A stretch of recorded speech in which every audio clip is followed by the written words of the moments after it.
fa efa tonga anivonivomera malo tena misahana ny fifidianana na ny senita kosa ny taratasy firaketana ny valim-pifidianana farany nisy tokoa ny fivoriana io ariva io izay nafany ireo tompony andraikitra eo anivony ity androm-panjakana ity na makafaka akaiky ny valim-pifidianana araka ny nambarany Ramatoa Beatrice Atalafo lohan'ny senita nasindresaka ihany koa moa ny mikasika ireo tompony andraikitra nampidirina amponjy noho ny resaka osika sy ny fitoriana napetraky ny candidat Jean-Louis Robinson teny anivon'ny senita.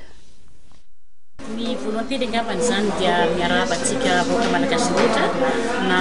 tratra ny farany taona androany fa raiky telopolo volana desambra zao ary dia miaraba ihany koa ny vahoaka malagasy rehetra tsy akanavaka tratra ny taona rahampitso voalohany volana janoary inganeka mba ho taona fitrakany Madagasikara ary ho taona filaminana sy fanantenana ihany koa atsika rehetra zay taona hoavy izay.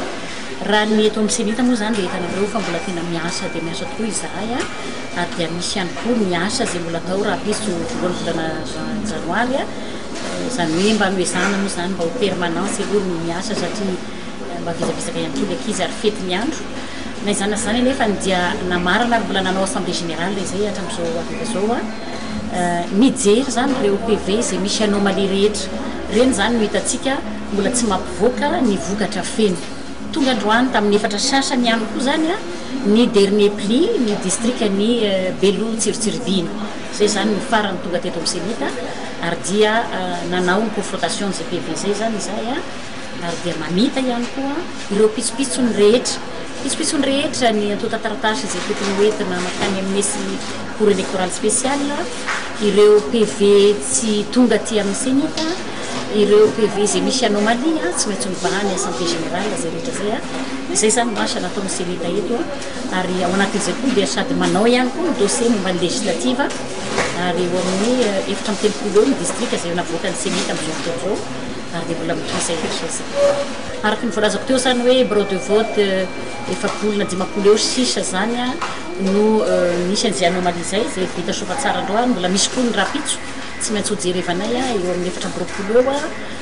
le 2 no amaranantsika azy dia araky ny efa tapaky ny assemblée générale zany dia amin'ny zoma amin'ny folo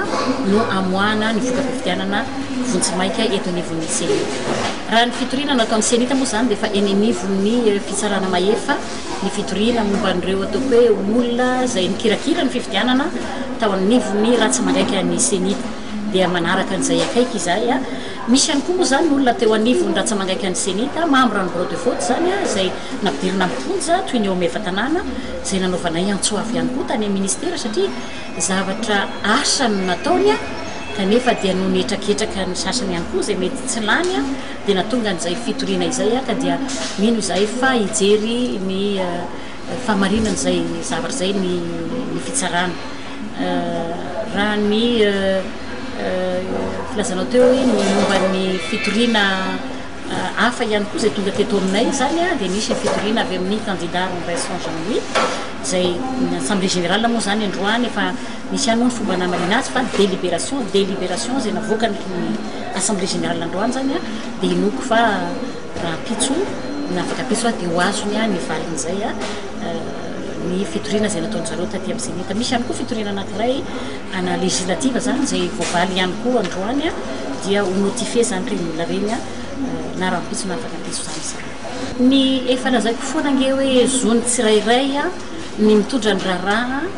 manaraka ny voie légale rehefa mahita zavatra tsy mety ka tsy afapoa ka manana profo amin'izay voalazana ary ny faharoa dia ny tenako manokana angambany dia miantso foana hoe oeto ny PV nareo ataontsika confrontation zay tsy nandany zany ary ngamba ataoko hoe mba nisan'ny olona nitaky an'izay ary izay tato amin'ny senita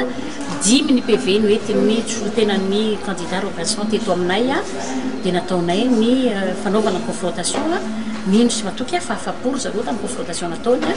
izay kosa zany dia azony zareo tao ary anjara ny cour électoral spécial